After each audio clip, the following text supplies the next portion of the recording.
Glória a Deus. Livro de Juízes.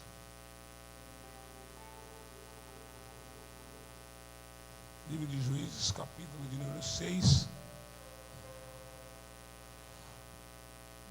Conhecido, mas que não tem mais lição para o dia de hoje, no nosso coração.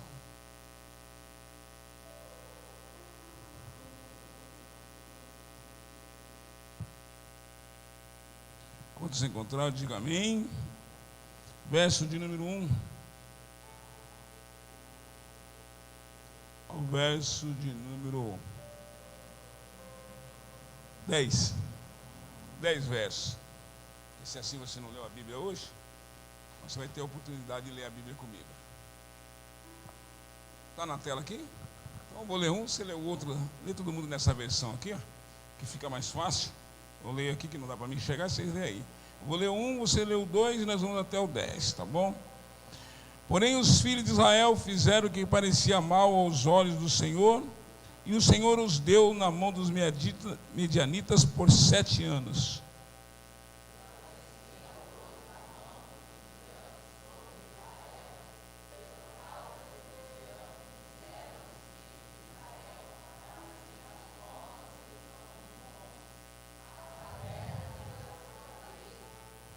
Porque sucedia que, semeando Israel, subiam os medianitas e os amalequitas, e também os do Oriente contra eles subiam.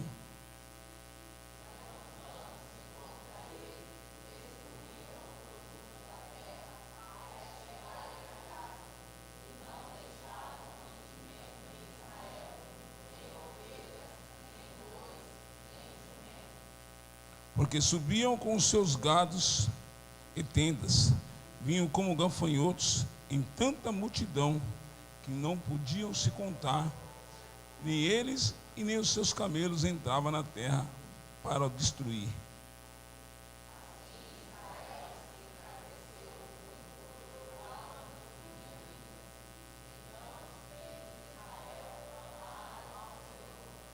E sucedeu que, quando clamando os filhos de Israel ao Senhor por causa de medianitas,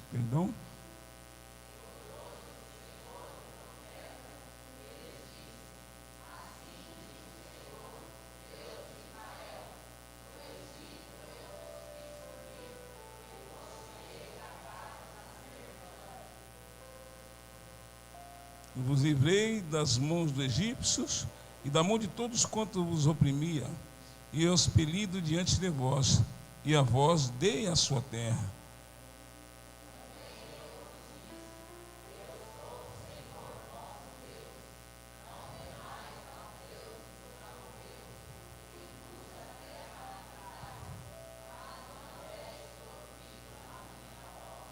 Põe o verso 15 por favor, o verso 15. Só o verso 15. Verso 15. Está aqui? Rapaz, está rápido mesmo, hein? Quem é que está com o dedo aí? Você que está com o dedo aí? Eu gosto assim. 1, 2, 3.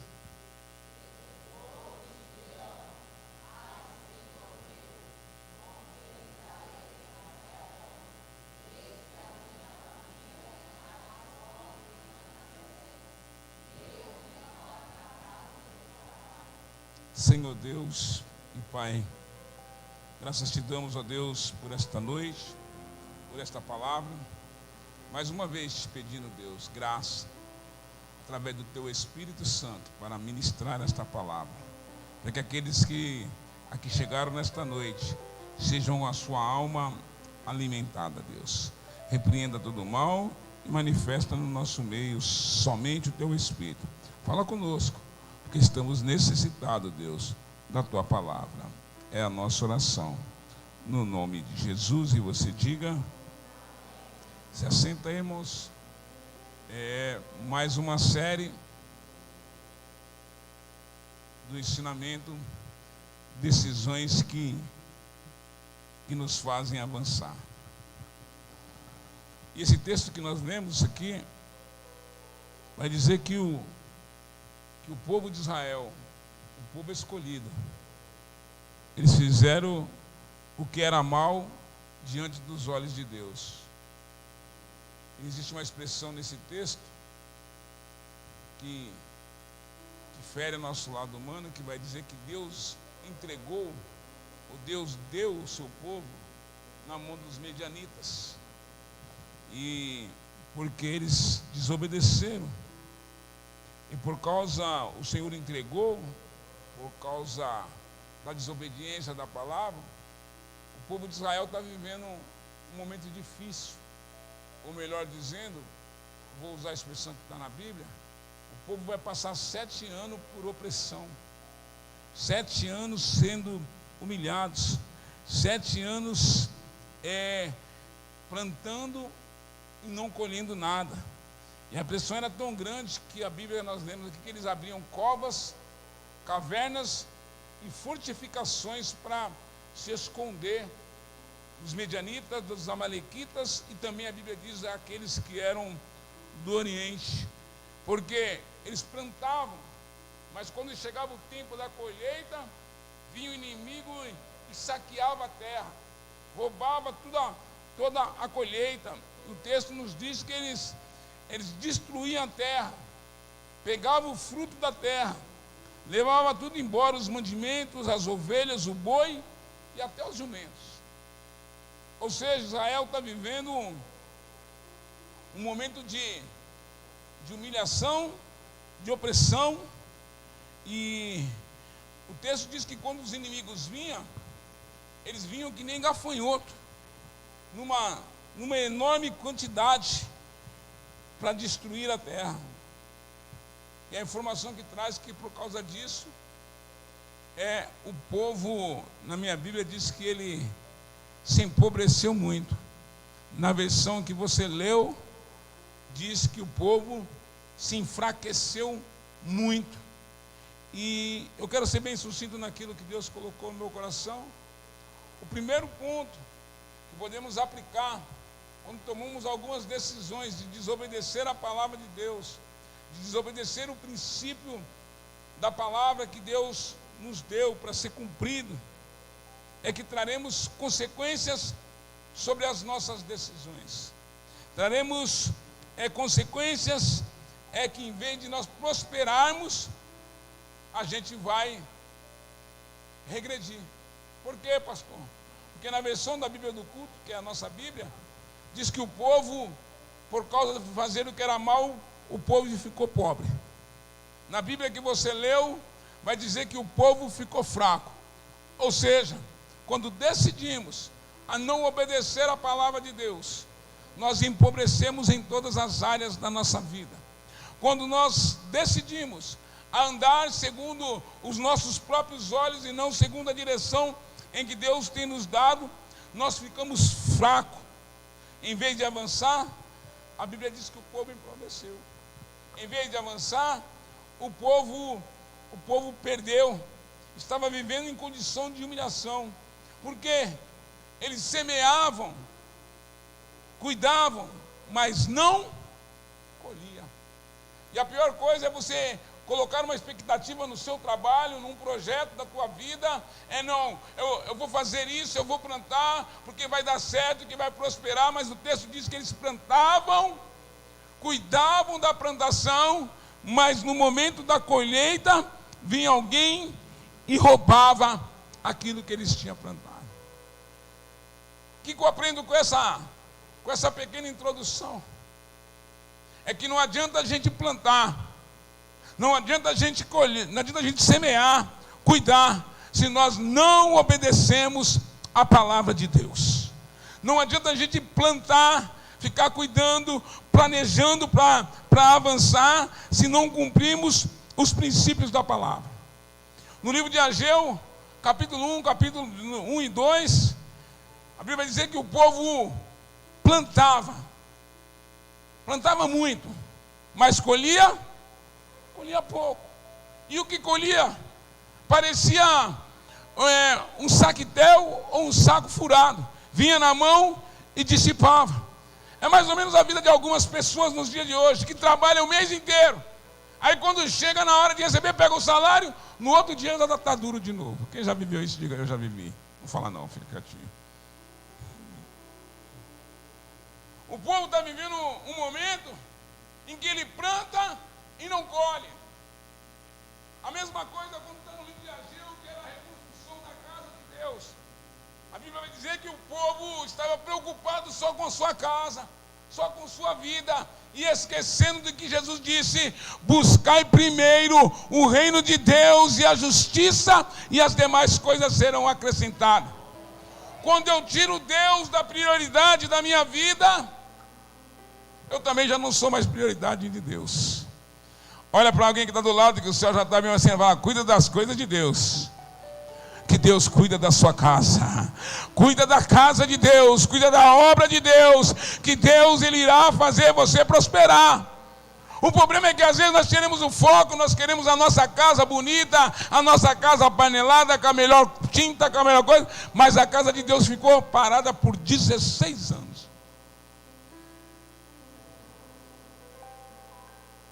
Em Ageu, Deus traz uma mensagem pedindo para o povo se esforçar e aplicar o coração.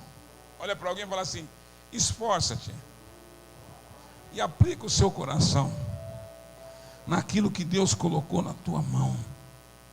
Mas o que Deus colocou na minha mão, pastor, é muito pequeno. Mas a Bíblia diz assim: não despreze o dia das coisas pequenas. Livro de Jó, capítulo 8, verso 7, vai dizer: o seu princípio pode ser pequeno, mas joga a mão para o alto, que eu senti graça de Deus para profetizar, mas o teu futuro crescerá extremamente. O livro de Juízes vai retratar um povo vivendo uma opressão. Eles estavam plantando, mas não estavam. E eles estavam vivendo exatamente o quê? A colheita da sua escolha. Parece que ficou um trocadilho, né? Deixa eu tentar te explicar de novo. Eles estavam plantando, mas não estavam. Mas eles estavam colhendo exatamente aquilo que eles tinham plantado. Porque eles resolveram abrir mão da proteção de Deus. Então todas as vezes que eles plantavam, quando eles precisavam que ia colher, alguém colhia no seu lugar. Mas eles estavam colhendo exatamente o fruto da tua escolha. Esse texto nos ensina, se nós queremos avançar, nós temos que plantar, temos que obedecer, mas nós temos que cumprir o princípio de Deus, da sua palavra. Porque quando nós cumprimos o princípio, Deus cumpre o propósito. Você pode falar isso para alguém: quando eu cumpro o princípio, Deus cumpre o propósito que tem para a minha vida. Então não adianta a gente às vezes orar muito, jejuar muito, e às vezes até dizimar e ofertar, e não ver a sua vida avançar. E até parece que a palavra ela é mentirosa, até parece que Deus não está cumprindo a palavra. Mas se você vê direitinho, se as coisas não estão avançando na tua vida, é porque em alguma área você está quebrando o princípio. Porque quando você cumpre o princípio, Deus cumpre o propósito. Quando você cumpre o princípio, quando você obedece a palavra, Deus Ele cumpre o propósito a qual te chamou. Paulo está vivendo opressão, pastor Eduardo, por causa das escolhas, porque não quer cumprir os princípios. Desculpe-me, mas sou pastor e com responsabilidade não posso pregar para você uma coisa que a palavra não diz. Porque, desculpe, tem gente que quer que a Bíblia se adapta à vida dele. Eu não vou dizimar porque eu não acredito no dízimo, eu não vou ofertar por causa disso. Quando você quebra o princípio da palavra de Deus, Deus não tem responsabilidade com o propósito que Ele tem na tua vida. Deixa eu falar uma coisa que dificilmente o pregador vai falar. Você sabia que 98% das promessas da Bíblia, elas são condicionais à obediência da palavra? Fala para alguém assim: para cumprir a promessa, eu tenho que ser obediente à palavra de Deus. Livro de Hebreus, onde está o texto que nós estamos lendo, pode ver o verso 36, aí coloca para mim, por favor. Hebreus 10, 36. A vez de haver paciência para depois de fazer a vontade de Deus, viver a promessa dele. O problema é que a gente não quer ter paciência. Quem me entende, diga amém. O problema é que a gente às vezes não quer fazer a vontade de Deus, porque fazer a vontade de Deus exige renúncia. Mas para viver a promessa, necessitamos de paciência, que representa o quê? Um tempo determinado para o cumprimento da promessa. Olha o verso 36, é onde nós estamos na campanha. Porque necessitais de perseverança.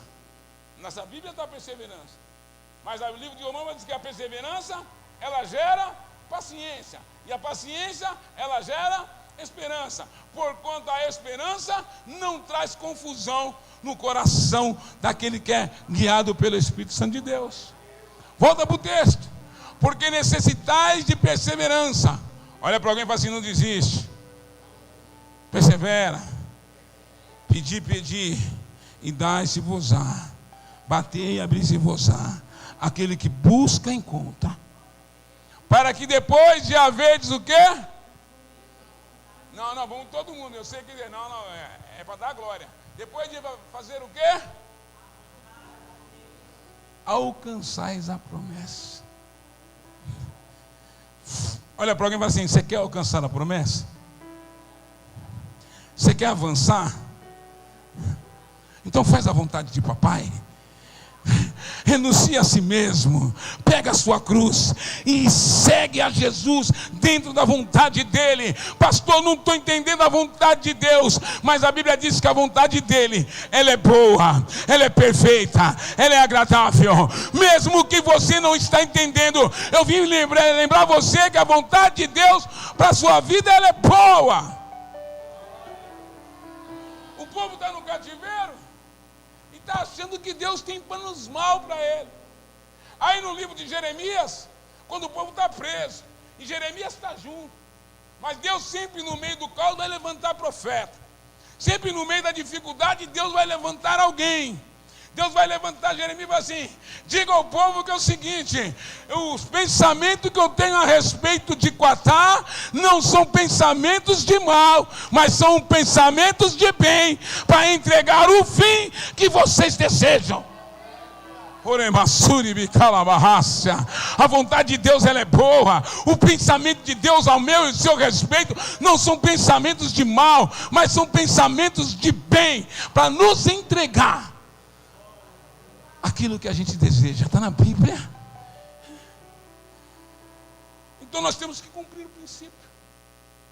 princípio da palavra na sua totalidade, para que nós possamos viver a vontade de Deus.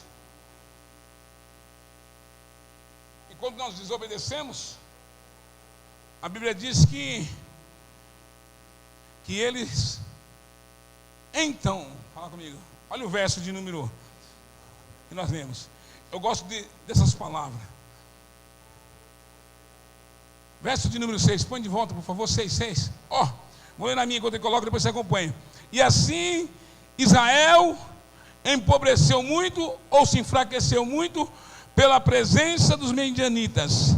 E então, fala comigo, então, naquele tempo, naquele momento de opressão, eles clamaram ao Senhor. É o verso de 6:6. Aí é o 6:1, tá? É o 6:6. Então, ele se empobreceu, ele se enfraqueceu, mas o verso diz assim: então, fala comigo, então, ele percebeu. Isso não está na Bíblia, agora é a colocação minha. Então, eles perceberam que não valia a pena viver longe da presença de Deus. Então, eles perceberam que eles só tinham aquilo que tinha porque Deus era na vida deles. Eles só pregavam por causa da presença dele. Vai dizer assim: então, eles clamaram. Eles fizeram o quê? A palavra clamar significa gritaram, se humilharam, exigiram, se posicionaram, reconheceram que tinham tomado a decisão errada. Clamar significa gritar. Sabe aquela oração que você grita, que os religiosos não gostam? Para que ele gritar desse jeito? Deus não é surdo. Mas só clama quem tem desespero na alma. Só clama quem está sentindo dor. Só grita quem tá sentindo o calo apertar. E o povo está sentindo o calo apertar. E vai dizer assim: então eles clamaram ao Senhor. Sabe o que significa isso? Eles reconheceram. Deixa eu usar uma expressão bíblica. Eles caíram em si, que nem o filho pródigo. Caiu em si. Olha para alguém que estou com todo carinho e fala assim: esse tombo é o tombo que todos nós deveríamos tomar. Cair em si, reconhecer que errou, reconhecer que nem a Bíblia diz no livro de João, capítulo 15, assim, que sem mim, sem Deus, nada nós podemos fazer. Eles clamam e reconhecem, e Deus não se cala diante do clamor. Olha para alguém assim: Deus não se cala diante do clamor. Deus não se cala diante de um coração contrito e aquebrantado diante dele, ele não resiste. Quando há um arrependimento verdadeiro, quando há um clamor da alma, um grito de desespero, então clamaram, aleluia, eles caíram em si, ou seja, eles reconheceram. Dá uma olhadinha para alguém, com muito carinho, com muito jeito assim, fala assim: ora que melhora. Agora cutuca para o outro, que eu vou cutucar mais, fala assim: volta a orar que melhora.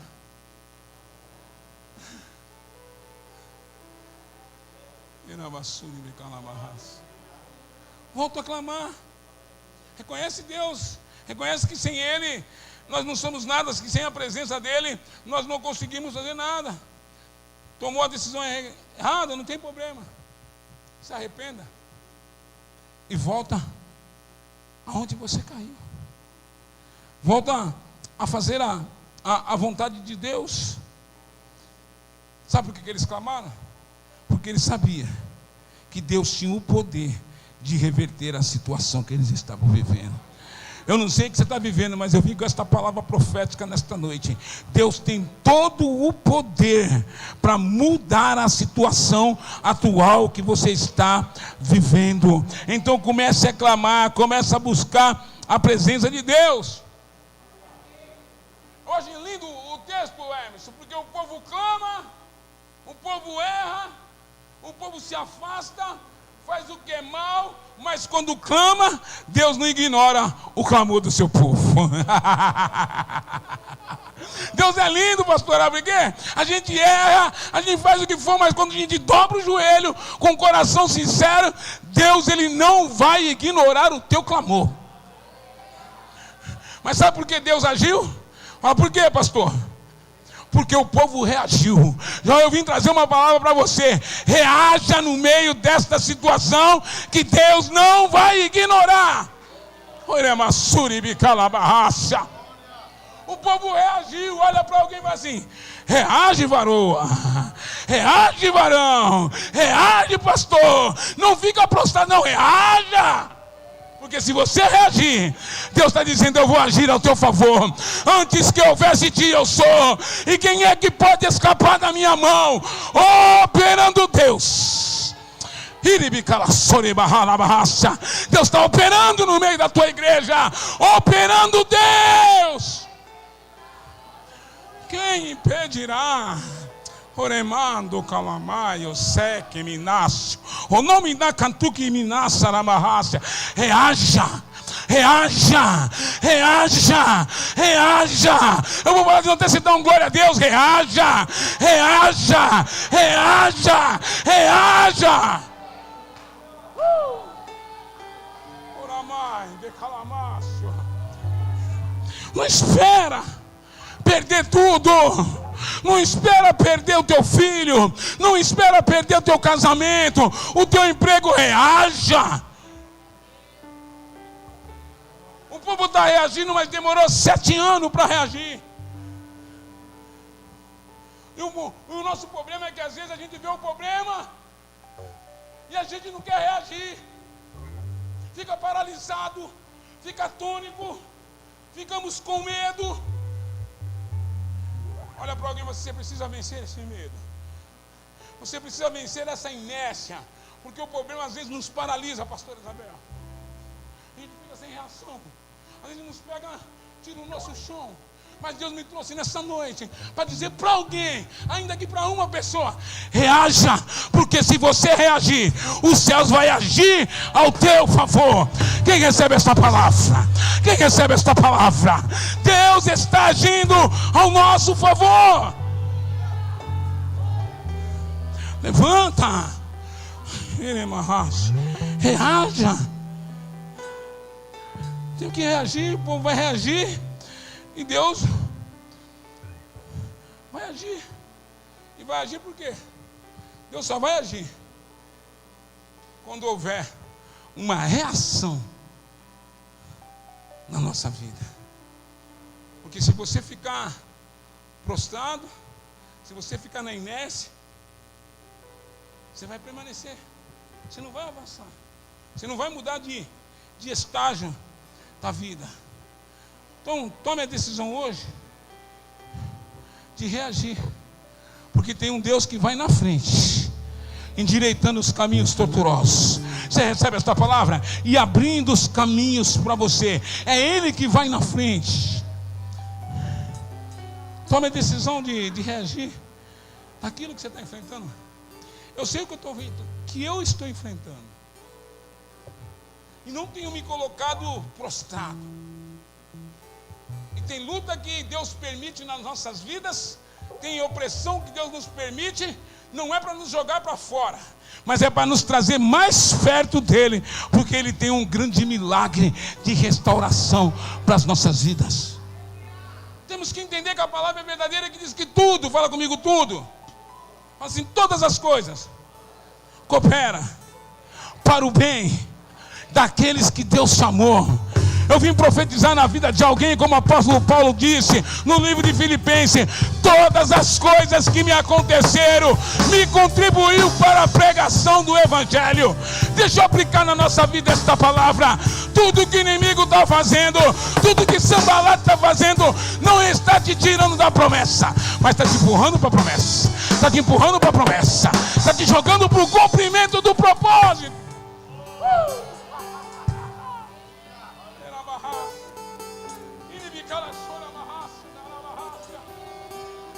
Os irmãos de José vêm de ele vai preso, está todo mundo achando que está tirando ele do propósito, mas tudo que aconteceu com José foi para Deus colocar ele na cadeira que ele tinha preparado. Joga a mão para o alto, porque eu sou pastor, mas também sou profeta na tua vida. Tudo que estão fazendo contra você está te levando para um patamar maior. Mas olha para alguém e fala assim: reaja. Estou sentindo uma graça de Deus aqui para pregar esta palavra. Reaja, reaja, reaja.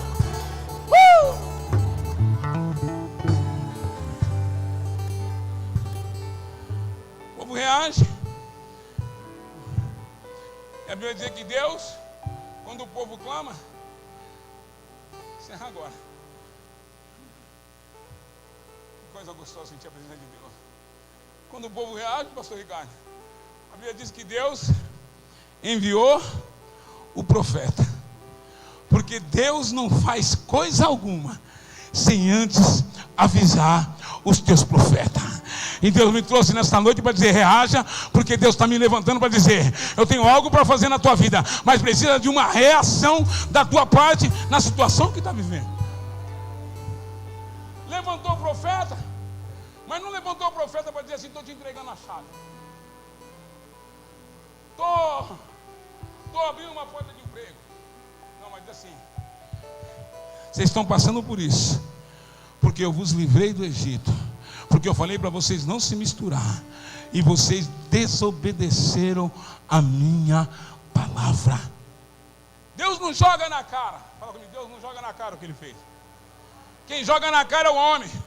Quando o homem faz alguma coisa para você, aí quando você não faz para ele, joga na cara. Mas Deus, ele não joga na cara, mas Deus, ele traz a lembrança daquilo que nós estamos vivendo. Deus está dizendo assim: eu dei uma ordem para vocês.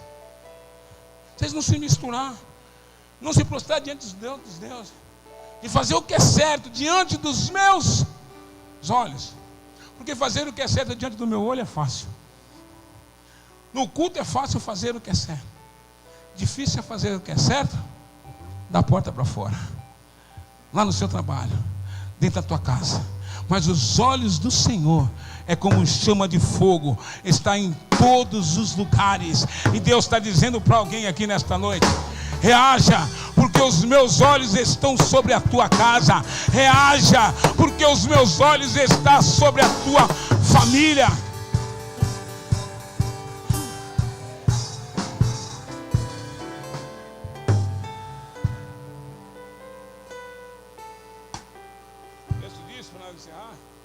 E mesmo ao meio da luta, tinha alguém, um homem chamado Gideão, e ele estava trabalhando, que ele não estava parado, mas ele estava agindo. Alguém estava roubando os midianitas, ele fazia parte da menor família, da menor tribo, e era o filho caçula, era o mais pobre. Mas ele não estava parado, ele não estava na cova, ele não estava escondido. Mas ele estava no lagar, malhando trigo. Lagar, para você que não sabe, lagar não é lugar de malhar trigo. Mas é lugar de amassar uva. Mas ele não quer saber. Ele vai fazer aquilo que está dentro do lugar, no alcance dele. Ele vai se reinventar. Ele vai agir. E quando ele vai agir, aí agora é Deus que vai reagir. Deixa eu fazer um trocadilho para você que prestou atenção. No primeiro tópico, quem reagiu foi o povo, e Deus agiu. Agora você vai aprender uma lição com Gideão, que no meio da adversidade não temos que ficar parados, mas nós temos que ter uma ação. Temos que se posicionar. E a diferença está aí. Qual é a diferença, pastor? Como é que você tem enfrentado, como é que você tem agido diante da dificuldade? Alguém me ouve? Diga amém. Como é que você tem se comportado diante das perseguições? Ó vida, ó azar, Deus se esqueceu de mim. Ou mas você tem se posicionado como um homem e uma mulher de Deus. Não tem lugar para me malhar o trigo, então eu vou malhar no lagar mesmo. E o texto diz que a ação de Gideão provoca a reação do céu. Eu estou profetizando para você que está conseguindo compreender a mensagem. Se não compreende, depois escuta de novo. Que na tua ação Deus vai reagir. Que no teu comportamento de fé, porque é fé, fala comigo, fé. Mas se Gideão era menor, sua família era menor, a tribo que ele pertencia era menor, mas a fé dele era maior que todos. Levanta a mão para receber esta palavra, porque através da palavra Deus está te acrescentando fé, para continuar fazendo, mesmo diante da adversidade. Ação de fé, fala comigo, ação de fé. Está dando tudo errado, mas eu vou continuar caminhando. Deixa eu simplificar o que é fé, a minha analogia. Fé é você fazer que nem Pedro, é pôr o pé na água e saber que a água vai virar chão sólido para você pisar e você não vai afundar. A ação de Gideão provoca a reação do céu. E o texto diz que Deus enviou um anjo. Deus enviou o quê? Está no Bíblia. E ele está lá, ele não está vendo. Está malhando trigo. E o anjo está vendo. Ele não está percebendo, está no texto. Ele está malhando trigo. E o anjo de Deus está observando. Eu estou dizendo para alguém aqui: você está malhando trigo, você está sendo humilhado, você não está enxergando, mas Deus já enviou um anjo, está vendo o teu posicionamento. O problema é que quando nós estamos passando por luta, a gente não vê nada. O problema é que quando a gente está passando por perseguição, por dificuldade, a gente não consegue ver nada. mas Deus já enviou o anjo. Eu vou dizer para você, Deus já enviou a resposta, Deus já enviou a cura, Deus já enviou a provisão, mas nós que não estamos vendo. Ele não está vendo. Mas parece que vejo um anjo olhando assim. Ele é pequeno, mas tem fé. Ela é pequena, mas tem fé. A família dele é pequena, não tem nome, mas ele tem fé. Então seja alcançado pela fé nesta noite. Depois que o anjo observa, o texto vai dizer que apareceu para Gideão. A sua ação vai fazer os céus te observar. A sua ação vai fazer Deus aparecer diante de você. O anjo aparece para ele, e diz para ele assim: vai na tua força, varão valoroso. É Deus dizendo assim: eu estou vendo você, eu estou me agradando do seu posicionamento. Continua, vai na tua força. Não entendi, pastor. É simples. Aonde você está vendo o fim, Deus está recomeçando uma história. Aonde você não está se sentindo fraco, não está vendo fraqueza nenhuma, não tendo força, Deus está enxergando força dentro de você. Olha para alguém comigo assim: continua, porque ainda tem força aí dentro de você. Você acha que não consegue, mas Deus me trouxe aqui para dizer: vai na tua força, tem força, se mantém de pé, continua caminhando, continua malhando trigo no lagar, ninguém está vendo, mas eu estou observando do alto dos céus. Deus enxerga a força nele, aonde ele já não achava, mas aí ele parece que nem eu e você quando está na luta. Vai, vou falar só eu, vai, só eu, quando é só comigo. Se o Senhor é comigo, por que eu estou passando por isso? Está que nem na tempestade. Tempestade lá do capítulo 8 de Lucas. Jesus está dormindo na polpa do barco. O barco está enchendo de água. O vento está soprando, o mar está agitado. Alguém vai lá em Jesus que está dormindo e vai lá: ô mestre, tu não te importa que nós estamos perecendo? Ô mestre, nós estamos passando um monte de dificuldade e o Senhor está aí dormindo. Aí Jesus levanta e fala: homens de pequena fé, aquieta-te vento e aquieta-te mar. Ele vai dizer que o vento e o mar lhe obedeceu. Eles estão andando com Jesus, mas a tempestade faz eles desconhecer Jesus. Aí fala assim: quem é este que até o mar e o vento lhe obedece? Esse é o alfa, é o ômega, é o princípio e é o fim de todas as coisas. E ele está dizendo nesta noite: eu estou aquietando a Deus. Porque Gideão está na síndrome de dúvida. Quem nunca teve dúvida de fé aqui? Quem nunca achou que o seu barco ia naufragar? Se o Senhor é comigo, por que me sobreveio toda essa luta? Se o Senhor é comigo, cadê as maravilhas que tinha na época dos meus pais? Gideão, ele vai indagar a Deus, e a resposta do anjo é que confronta a nossa existência. Porque enquanto ele fica dando desculpa para não fazer a vontade de Deus, enquanto ele está com medo de assumir o papel em que Deus o chamou, porque Deus fala assim: através de ti, fala para alguém, através de você, Deus vai mudar a história de toda a sua família. É através de você.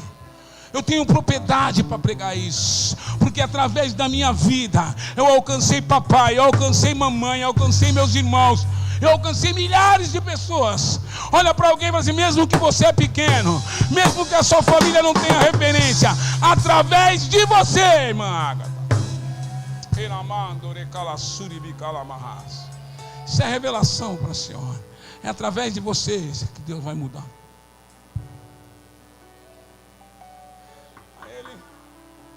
Aí ele fala assim, ó o medo. Porque ele vai apresentar, e eu acho lindo isso, a sinceridade, fala de sinceridade. A sinceridade diante de Deus é tudo, porque ele fala assim, com que eu vou livrar? Não é com quem, ele fala assim, com que? Que nem lugar para amassar o trigo eu tenho, eu estou no lagar. Como eu vou fazer isso? Se eu não tenho condições financeiras, eu não tenho soldado, como eu vou realizar esse projeto? Como eu vou avançar? Se a minha família é menor, não tem nome, não tem referência, não tem nada. Aí, o verso 16 vai dizer,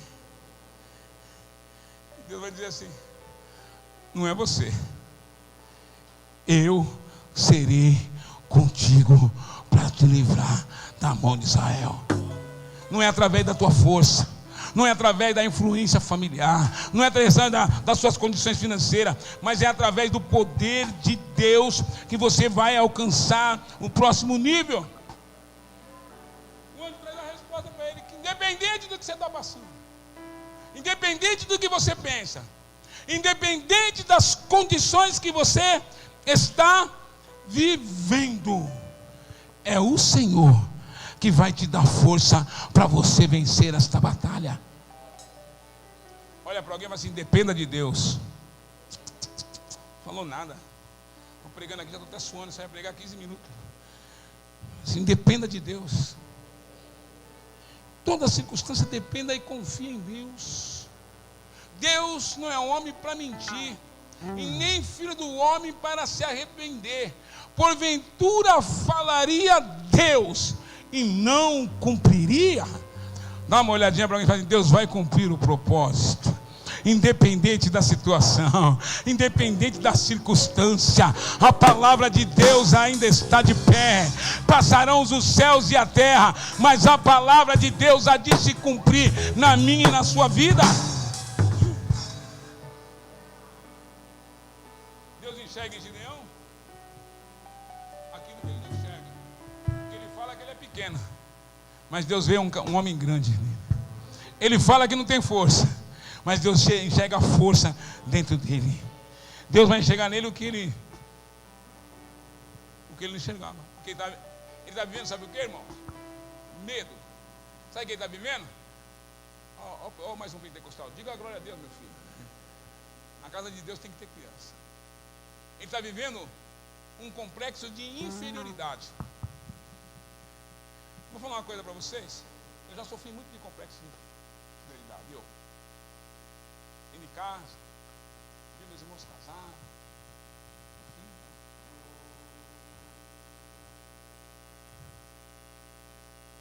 Uma coisa para vocês. Todo mundo tem crise de identidade. Fala comigo, crise de identidade.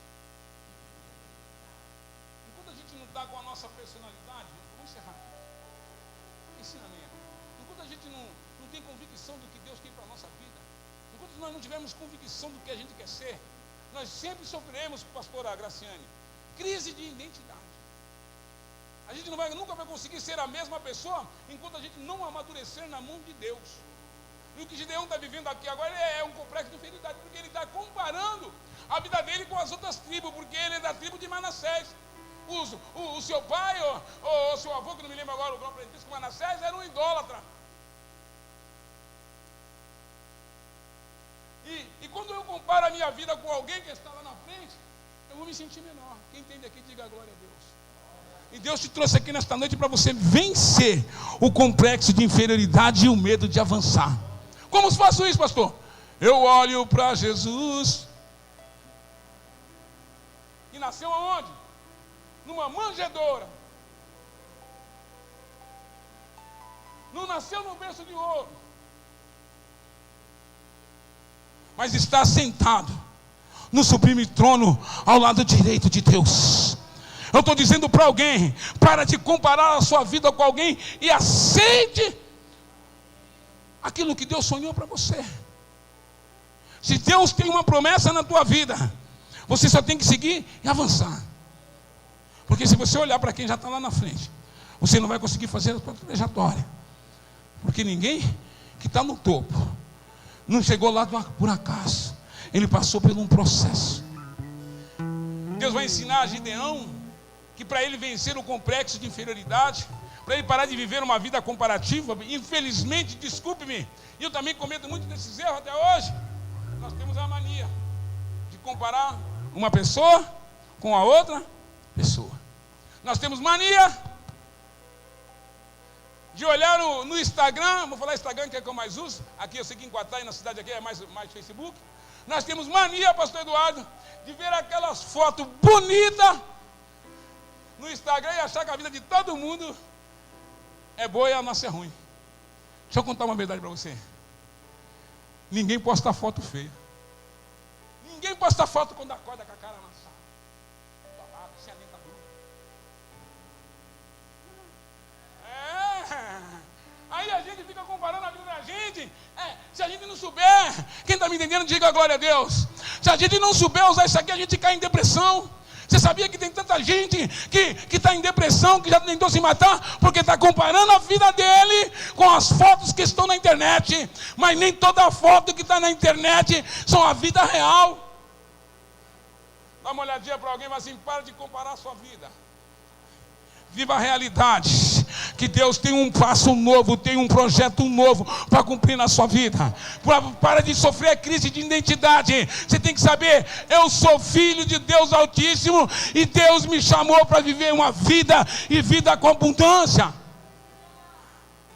E Gideão, ele vai vencer o complexo, até o familiar. Eu me lembro quando eu era um trenzinho, você só ovelha negra da família. Ninguém gosta de mim.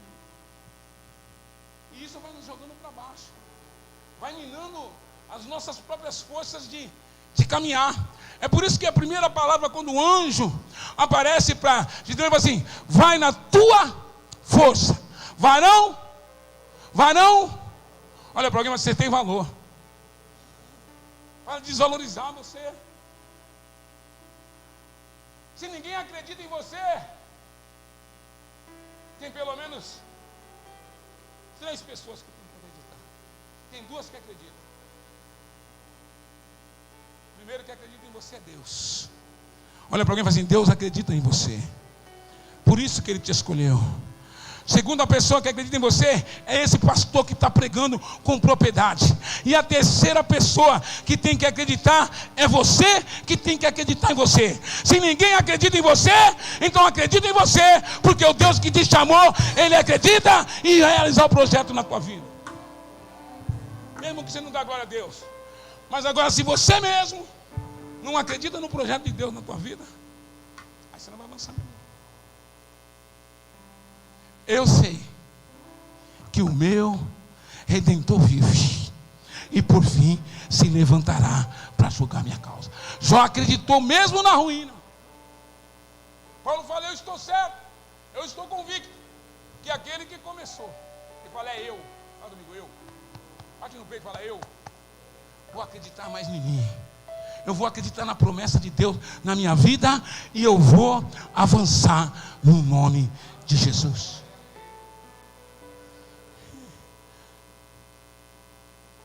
Vou encerrar.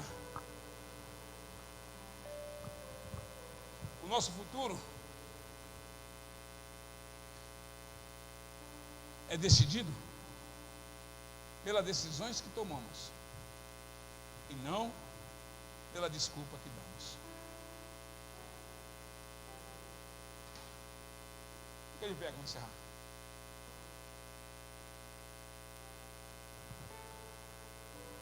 Nós estamos trabalhando, é a 4ª semana. Tem mais uma semana ainda? Tem mais uma semana? Essa é a 4ª semana. Mês de julho é 4 semanas ou 5 semanas? Vê no calendário. A semana que vem é a 4ª, né? Essa é a 3ª semana que nós estamos trabalhando decisões que nos fazem avançar. O meu futuro, o seu futuro que está aqui, pastores, e o seu futuro que está na internet comigo, está nas decisões que você toma e não na desculpa que nós damos. Porque Gideão está dando desculpa. Quem está chamando ele é Deus. Gideão está dando desculpa que nem Jeremias, mas eu sou pequenininho, não sei falar. Deus não falou. Ele não perguntou se você sabe falar, não. Deus falou que eu te dei, eu te levantei como profeta e já te dei. Faz assim, Deus já te deu. Então, guarda, se você não guardou nada, guarda só essa frase. O seu futuro está nas decisões que você toma e não nas desculpas que você dá. Então, tome mais decisões e dê menos desculpa. Puxa, pastor, terminar a mensagem dele. Eu quero fazer você virar crente. Eu quero que você alcance mais do que eu alcancei. Porque se você ler o livro de Hebreus, hoje essa mensagem é de bastante reflexão. O livro de Hebreus, eu não me lembro o verso, mas vai dizer assim, que alguns morreram sem alcançar. Você sabia que tem gente que morre sem alcançar a promessa? Por quê? Passou a vida inteira dando. Fala para alguém assim, não dá desculpa. Toma decisão. Porque o teu futuro está nas decisões. Eu sei que tem decisões que é difícil de tomar. Pastora, pega o microfone para cantar um louvor. Pega, Mateus, pega a maquininha. Vou acabar aqui antes das 9h30. Pega a maquininha, pega a salva.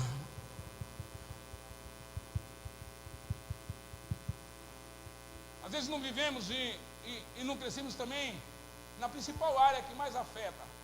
Qual é a principal área que mais afeta o crente? Qual é a área, gente? Quem se arrisca? Como eu vou falar?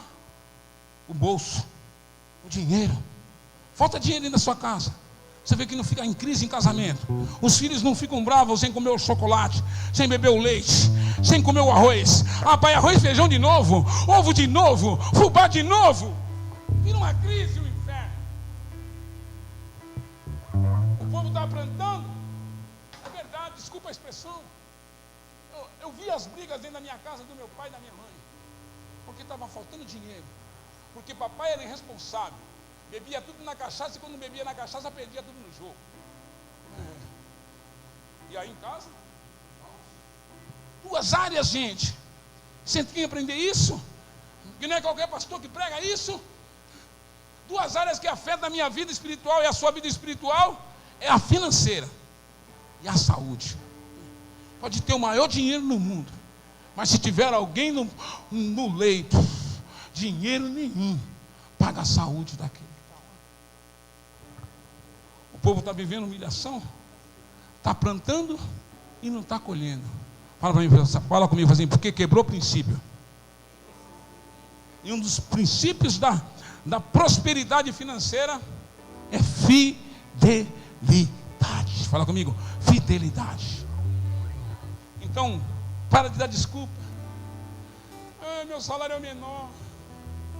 Ai, eu ganho tão pouquinho.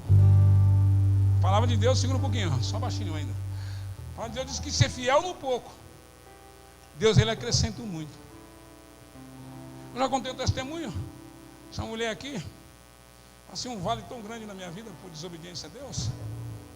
Casado já. Perdi tudo.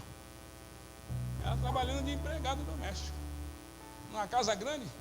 12 horas por dia. Quantos dias? 12 horas por dia, coitada da nega. Sobe escada.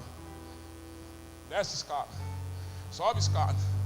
Desce escada. Para ganhar R$600. Para alimentar um negão desse tamanho. E estava desempregado. Mas estava ali orando. Ai, mãe, eu não aguento mais. Estou com dor na perna, eu vou sair. Fala, não sai não, amor. Deus é contigo. Deus vai te dar força. Não sai não. Mas se brincadeira. Mas a gente venceu pela fidelidade. Deus mudou a nossa história. E eu estou profetizando aqui, se você cumprir os princípios bíblicos sem dar desculpa, mas tomar decisão. E alguém diz, eu já usei essa frase aqui, que a decisão define o teu futuro. Fala assim, DDD. Fala DDD. DDD não é aquele comercial de matar barata, não, DDD. Esse aqui é o DDD do céu.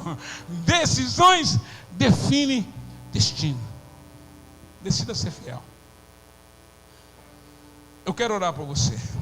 Mas antes eu quero que você pegue uma oferta e venha ofertar aqui.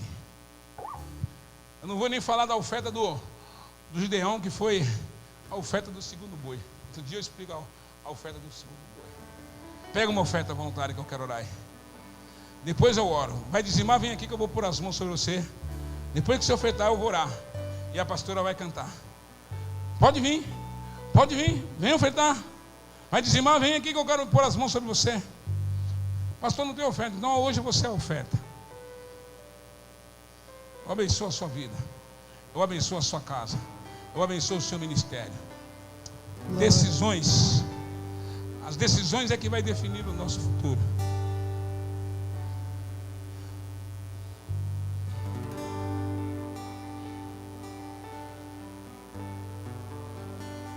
Eu abençoo a sua vida, eu abençoo as tuas mãos e a tua família, meu Deus, por esperar em nome de Jesus. Mais decisões, gente. E menos desculpa. Com todo respeito a todos que estiveram aqui na terça-feira, mas hoje foi o dia que eu mais recebi desculpa. Eu sei que algumas situações são verdadeiras, mas a maioria desculpa. Eu já fui na terça. Fica aí que eu vou orar ainda, peraí, não sai não. Vou orar pela oferta e depois você sai. Eu vou orar por você. Tem alguém aqui que não é cristão e quer tomar a decisão hoje de voltar para Jesus? Só os crentes digam aleluia. Olha para alguém e fala assim: a mensagem é para nós. Qual é a decisão que você precisa tomar? Para de procrastinar. Tem decisões que mudam a nossa história. Tem decisões que elas são difíceis. Eu não falei esse tópico, mas o Espírito me lembrou. Uma das decisões de Gideão para viver o seu dia de herói, para ser o homem mais famoso que venceu uma batalha com 300, foi cortar alguns relacionamentos. Ele teve que romper com o altar de Manassés. O pastor está mandando eu romper com a minha família. Com a sua família não, mas com alguns familiares sim. Que isso, pastor? Família é quem está dentro da sua casa. Você, seu esposo, seu filho, seu marido, ou quem mora lá dentro. E quem está de fora? Familiar. Manassés teve que romper. E às vezes para a gente avançar, quem me entende, diga amém, irmãos, estou sentindo uma graça de Deus aqui para falar isso. E às vezes para a gente avançar, nós temos que romper com algumas coisas. Porque tem coisas, ou tem amizade, ou tem relacionamentos que não nos manda para frente, mas nos joga para baixo. Sabe aquele tipo de pessoa que você fala uma coisa assim, não vai dar certo. Mas você quer, não, isso você não fazia. Rompe com esse trem, rompe com essa desgraça. Ô pastor, desgraça? Sem a graça de Deus. E às vezes romper dói. Romper, às vezes, machuca um pouco. Mas você está disposto a fazer o que é necessário para avançar e viver o seu dia de vitória na presença do Senhor. Vença o complexo. Eu tive muitos complexos. Sou pobre, sou preto, moro na favela, ando de chinelo. O meu sapato da escola é aqueles colegial que tinha. Acho que é do seu tempo, né? Eu gosto de falar com vocês que eu nem tenho cabelo branco igual eu. Nós temos a mesma idade, mas calma aí. Nós temos a mesma idade. Na minha época, gente, tinha aquele sapato colegial. Quem é da época do colegial aqui? Só eu e César? Ah, tem mais um ali. A irmã também. Eita, agora nossa geração. Aí tinha um sapato assim, aquele risco. E quando furava, a gente não tinha dinheiro para comprar. Sabe o que a mamãe fazia? Pegava papelão, colocava como sola. Aí no dia da chuva, pastor Eduardo, você andava assim, que molhava tudo. Então, venci muitos complexos. Isso aqui não é testemunho inventado para te emocionar. O que eu estou dizendo para você, se você vencer o que te prende, você alcança o propósito de Deus. Feche seus olhos que eu vou orar. Deus, fui fiel à sua palavra. Não me preocupei, Senhor, de fazer movimento, mas me preocupei, Senhor, de ser fiel a tudo que o Senhor ministrou ao meu coração. Tem muitas pessoas que aqui estão me ouvindo. muitas pessoas que estão assistindo esta mensagem através da internet, outras que ouvirão depois, Senhor, que sofrem medo, complexos de inferioridade e não entendem com que ou como o Senhor vai realizar o projeto. Mas eles têm que entender que não é eles, não é na força do braço, mas é a tua presença que vai à frente para endireitar os caminhos tortuosos e abrir, Senhor, as portas que estão fechadas.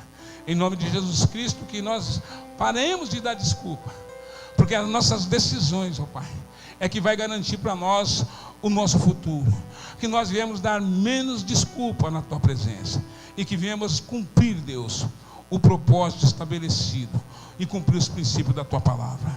Eu quero abençoar a tua igreja nesta noite. Eu quero abençoar aqueles que estão orando comigo, Deus. Toca deles, ó Pai. Já pensou em desistir? Tenha fé e não pare de sorrir. Você vai ver que o inimigo não vai entender que o crente, até mesmo chorando, ele canta porque se chorar, chora aos pés do Senhor. Tem Jesus como seu consolador. Teu sofrer uma noite pode durar, mas o crente sabe que a vitória vem pela manhã. Então cante assim: vou seguir os passos de Jesus, vou levar comigo a minha cruz. Se espinhos ferem os meus pés, eu vou descansar nos braços de Jesus. Vou seguir Vamos seguir. os passos de Jesus, vou levar comigo a minha cruz. Se espinhos ferem os meus pés, eu vou descansar nos braços de Jesus. Quando o crente está firme nos pés do Senhor, ele passa pela prova cantando louvor. O inimigo se levanta, mas tem que cair. O crente não deixa a cruz, mas leva até o fim. E se cair 1000 ao teu lado, ele não cede não. Sempre está protegido por um batalhão. Deus dá ordem aos seus anjos para proteger. Desejando desistir, porque eu vou seguir Só quem vai seguir, joga a mão pro alto. os passos de Jesus, vou levar comigo a minha cruz. Se espinhos ferem os meus pés, eu vou descansar nos braços de Jesus, vou seguir Estende as suas mãos. os passos Que o grande amor de Deus, que a graça do nosso Senhor e Salvador Jesus Cristo e a doce consolação do Espírito Santo de Deus esteja com toda a igreja. E a igreja diz: